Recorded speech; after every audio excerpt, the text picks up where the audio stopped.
Quand Jésus entend cela, il dit: La maladie de Lazare ne va pas le faire mourir, mais elle va servir à montrer la gloire de Dieu.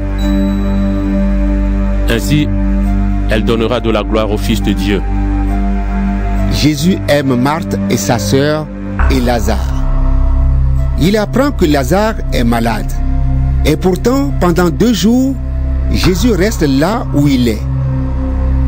Ensuite, il dit à ses disciples: Retournons en Judée. Ses disciples lui disent: Maître, l'autre jour, des Juifs cherchaient à te tuer en te jetant des pierres. Et tu veux retourner là-bas? Jésus leur répond: Il y a 12 heures dans une journée. Si on marche pendant le jour, on ne tombe pas, parce qu'on voit clair. Mais si on marche pendant la nuit, on tombe parce qu'on ne voit pas clair. Ensuite, Jésus ajoute: Notre ami Lazare s'est endormi, mais je vais aller le réveiller. Les disciples lui disent: Seigneur, s'il s'est endormi, il guérira. Jésus a voulu dire: Lazare est mort. Mais les disciples croient qu'il parle du sommeil normal. Alors Jésus leur dit clairement: Lazare est mort. Je n'étais pas là-bas et je m'en réjouis à cause de vous. De cette façon, vous pourrez croire en moi. Mais allons près de Lazare. Alors Thomas, appelé le jumeau, dit aux autres disciples: Allons-y nous aussi, pour mourir avec Jésus. Quand Jésus arrive, il apprend qu'on a mis Lazare dans la tombe il y a 4 jours déjà. Béthanie est près de Jérusalem, à 3 kilomètres environ. C'est pourquoi beaucoup de Juifs sont venus chez Marthe et Marie pour les consoler de la mort de leur frère. Marthe apprend que Jésus arrive et elle part à sa rencontre. Marie reste assise à la maison. Marthe dit à Jésus: Seigneur, si tu avais été là, mon frère ne serait pas mort. Mais même maintenant, Dieu te donnera tout ce que tu lui demanderas. J'en suis sûr. Jésus lui dit: Ton frère se relèvera de la mort. Marthe lui répond: Oui, je le sais. Il se relèvera de la mort quand tous les morts se relèveront le dernier jour. Jésus lui dit: Celui qui relève de la mort, c'est moi. La vie, c'est moi. Celui qui croit en moi aura la vie, même s'il meurt. Et tous ceux qui vivent et qui croient en moi ne mourront jamais. Est-ce que tu crois cela? Marthe répond à Jésus: Oui, Seigneur, je crois que tu es le Messie, le Fils de Dieu, celui qui devait venir dans le monde. Après que Marthe a dit cela, elle part appeler sa sœur Marie. Elle lui dit tout bas: Le Maître est là et il te demande de venir. Quand Marie entend cela, elle se lève tout de suite et elle va trouver Jésus. Jésus n'est pas encore entré dans le village. Il est toujours à l'endroit où Marthe l'a rencontré. Des Juifs sont dans la maison avec Marie pour la consoler. Ils voient qu'elle s'est levée tout de suite et qu'elle est sortie. Ils pensent: elle part vers la tombe pour pleurer là-bas. Alors, ils la suivent. Marie arrive à l'endroit où Jésus se trouve.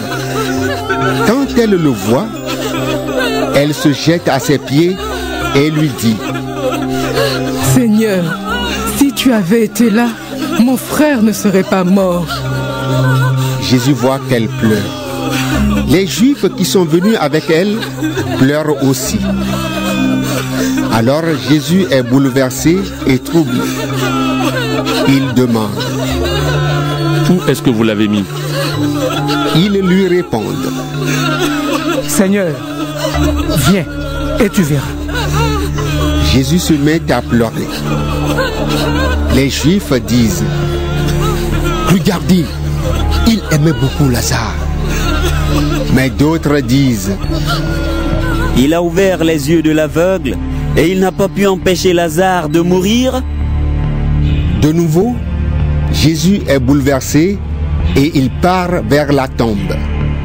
C'est une grotte avec une grosse pierre placée devant l'entrée. Jésus dit: enlevez la pierre. Marthe, la sœur du mort, lui dit: Seigneur, il doit déjà sentir mauvais. Il est dans la tombe depuis 4 jours. Mais Jésus lui répond: je t'ai dit, si tu crois, tu verras la gloire de Dieu. On enlève donc la pierre.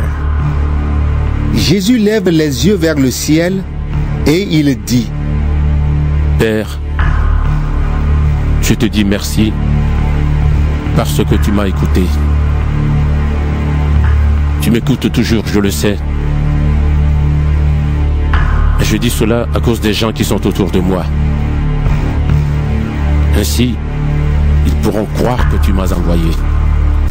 Ensuite, Jésus crie d'une voix forte: Lazare, sors de là!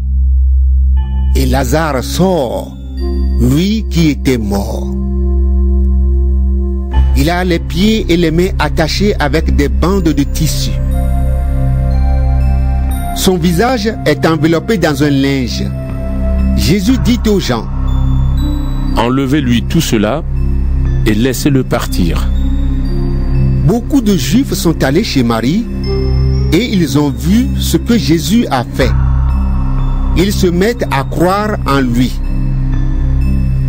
Mais certains d'entre eux vont trouver les pharisiens et ils leur racontent ce que Jésus a fait.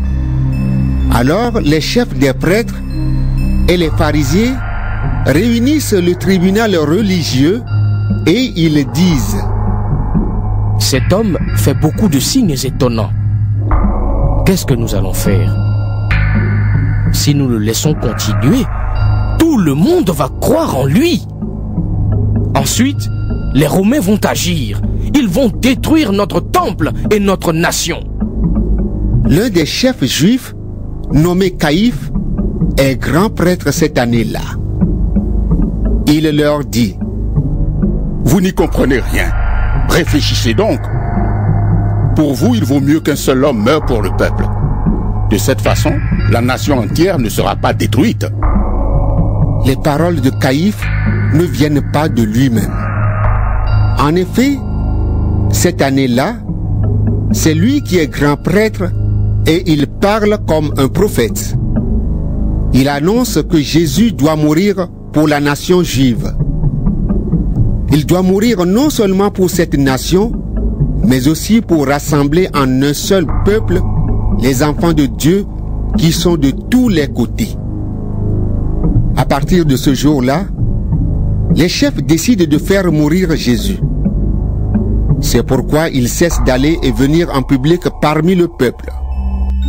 Mais il s'en va près du désert, dans un village appelé Éphraïm, et il reste là avec ses disciples. C'est bientôt la fête juive de la Pâque.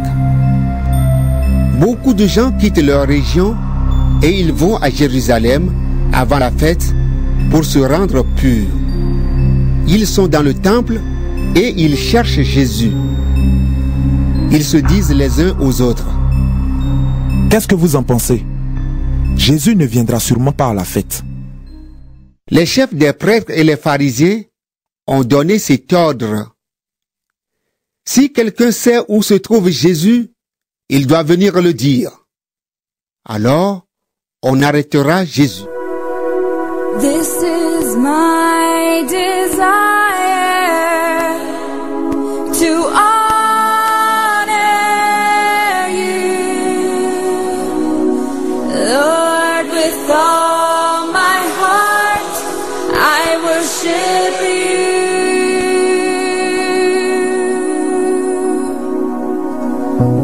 All I have within me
gloire aussi.